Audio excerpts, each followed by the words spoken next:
What's up, everybody? Welcome back to Book 1 of the Ranger's Apprentice The Early Years series, The Tournament at Gorlan. Today we're in Chapter 31. Let's go ahead and get into it. Haller's Rill was a typical small village, apart from its namesake. The rill, a small spring that fed a narrow stream, was located at the far end of the village, in a common grazing ground where villagers could run their pigs and sheep and cattle. A swiveling derrick was built on the bank, supporting a large wooden bucket over the stream. Obviously, the villagers would fill their household containers with fresh water from this source, although most houses also had large water butts standing under their eaves where they would catch rainwater. The main street was empty. Even though it was late morning, there was no sign of the usual bustle of movement that might be expected in a prosperous little village like this. "People are staying indoors," Barrick remarked. He and Farrell were concealed in a small copse of trees, 10 meters before the beginning of the high street. From here, the road sloped down into the village, where it leveled out once more. The other rangers were camped 50 meters back in the trees, well out of sight. Barrick and Farrell had come ahead to survey the village and plan their next moves. "Can't say I blame them if Tiller and his gang of thugs are still here," Farrell replied. "Sounds as if they are," Barrick remarked. They could hear raised voices emanating from the inn, even though it was some 70 meters away. "When I saw them last, they'd taken over the inn for their own use." Farrell glanced at him. "They sleep in there, do they?" Barrick nodded. "Tiller and his 3 senior men do. The others bunk down in the barn next door." Farrell rubbed his chin reflectively. "And from the row they're kicking up now, I imagine they'll sleep pretty soundly. That might be our chance to take him prisoner. Wait till they're asleep, and capture him then." Barrick grinned at him. "I thought you were planning to go in and bash him with your axe." Farrell grunted. "That's plan B. We'll go to that if he annoys me." They settled down for the next few hours to watch the inn. The sounds of singing and shouting, and, occasionally, fighting, continued through the afternoon. But there was no sign of Tiller. Once, one of his men lurched out of the door of the inn and relieved himself in the middle of the road. "Charming," said Farrell, as the man clumsily refastened his breeches and staggered back inside the inn. "But encouraging, in the light of what we've got planned," Barrick replied. "If he's typical, they'll sleep the sleep of the dead tonight." "Let's hope so," Farrell said. After another half hour, Farrell rose cautiously to a half-crouch, staying below the level of the underbrush around them. "I'll go and bring the others up," he said. "Keep an eye on things here." Barrick nodded assent, and Farrell ghosted back through the trees, moving smoothly from one piece of cover to the next, so that his progress was barely discernible. Barrick glanced back to watch him once. For a big man, he thought, Farrell moved with remarkable grace and stealth. Then he shrugged. It wasn't really so remarkable. Farrell was a ranger, after all, and stealth and silence were a ranger's stocks in trade. Stealthy as he might be, Farrell's approach to the ranger's temporary camp didn't go unnoticed. He had slipped past a large fallen log, covered in secondary growth and vines, when a low voice stopped him. "Welcome back." He spun round, searching for the source of the voice. Then his eyes settled on a figure lying beside the fallen log, among the vines and bushes.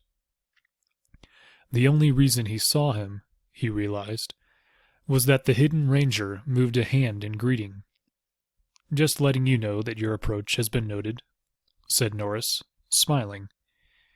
Farrell shook his head admiringly.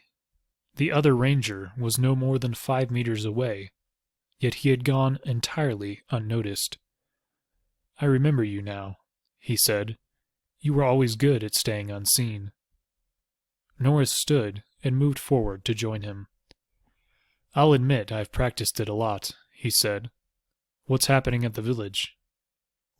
Farrell gestured toward the campsite, visible through the trees 20 meters away. "Come on in, and I'll brief everyone.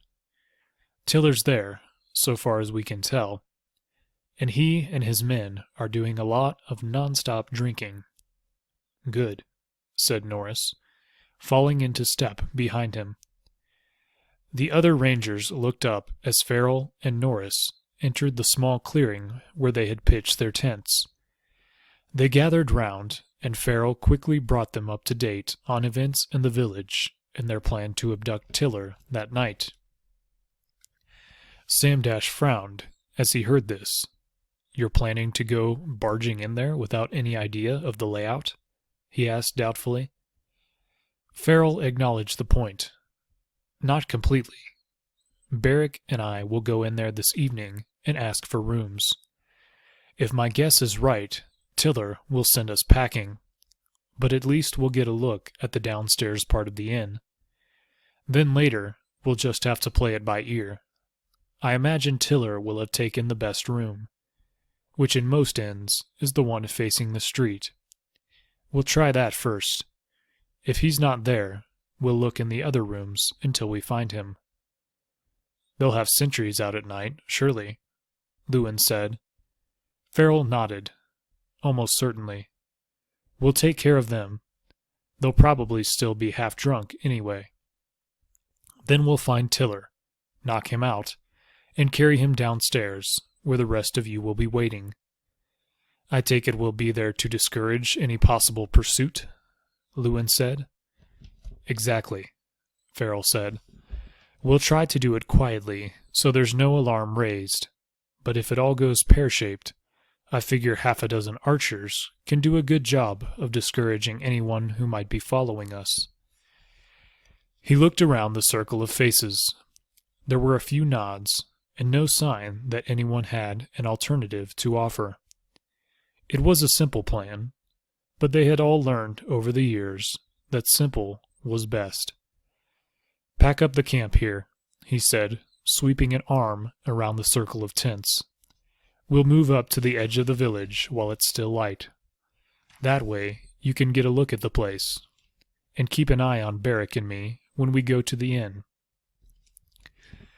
As one, they turned away to begin breaking camp, striking their small tents, then folding them ready to tie behind their saddles. There had been no fire, so there was little else to do. One by one, they moved to where the horses were waiting in a larger clearing some distance away. Satisfied that things were in hand, Farrell nodded to Norris. "Bring them forward when they're ready," he said. Then he headed back through the trees again. Farrell and Barrick, minus their longbows and distinctive ranger cloaks, walked down the middle of the high street, making no attempt to conceal their approach to the inn. There were no sentries visible, but that wasn't to say that there weren't watchers at the inn's windows. They both carried stout oak staffs, and Farrell had left his axe behind at the edge of the village. They wore plain brown woolen cloaks. Each of them wore his sax, with the second, smaller scabbard, containing his throwing knife, concealed under his jerkin. The double scabbards, like the mottled cloaks, were unique to the ranger. The other rangers, split into two groups, moved stealthily down the back roads on either side of the high street, stopping some 30 meters short of the inn and standing ready to lend a hand if their two companions found themselves in trouble. Unlike the two walking down the main street, they all carried their longbows, and each man had a full quiver slung over his shoulder. Farrell strode up to the inn door and pushed it open, stepping inside with Barrick a pace behind him. The small room was crowded with armed men, drinking and talking noisily. The usual bar ran along one wall, a heavy plank set on wooden kegs.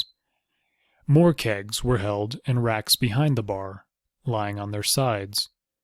At least half of them, Barrick saw, were already tapped, with spigots set in the bungholes. Spilled ale and wine puddled on the floor in front of them, and on the bar and tables where drinkers sat. The innkeeper, a harried-looking man with receding hair, and his two equally harried serving girls, were kept busy filling and refilling tankards for their guests. "And who the devil might you be?" demanded a rough voice from a table close to the fire. Well, that's going to bring us to the conclusion of chapter number 31.